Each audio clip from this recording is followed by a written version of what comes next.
Well, hi guys. Today we're going to put the sunflowers and the dwarf tomatoes. So these are dwarf sunflowers, and you can see the flowers are starting to come, so they won't go any bigger than that.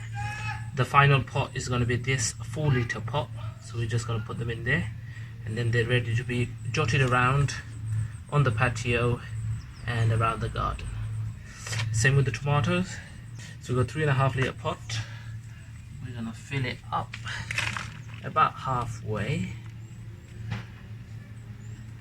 And like I said to you guys, throughout this whole journey, all the way from flowers coming and fruit picking, I'm going to show you.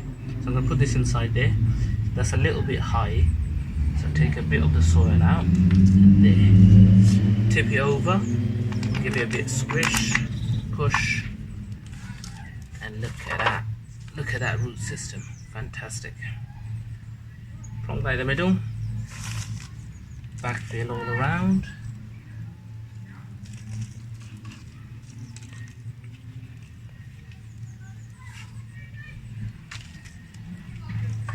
So these plants, you don't want to put them in too much direct sunlight straight away, because the leaves will get scorched and burnt. You slowly want to ease them in. So for the first couple of days, I'm going to leave them outside in the shade, and then slowly, maybe on a cloudy day, put it in a sunny spot, and so on.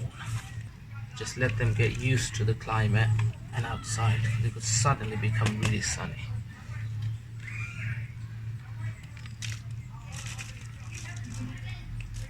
Give it a good water and keep an eye on them. Don't let them dry out. So there we are, done.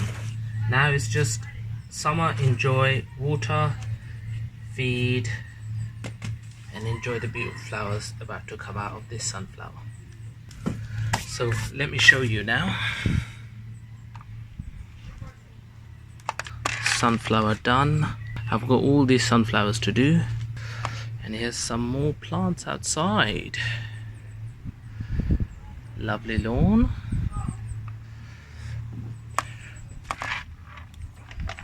Okay guys, thank you so much for watching, and I'll catch you on another video real soon. Bye for now.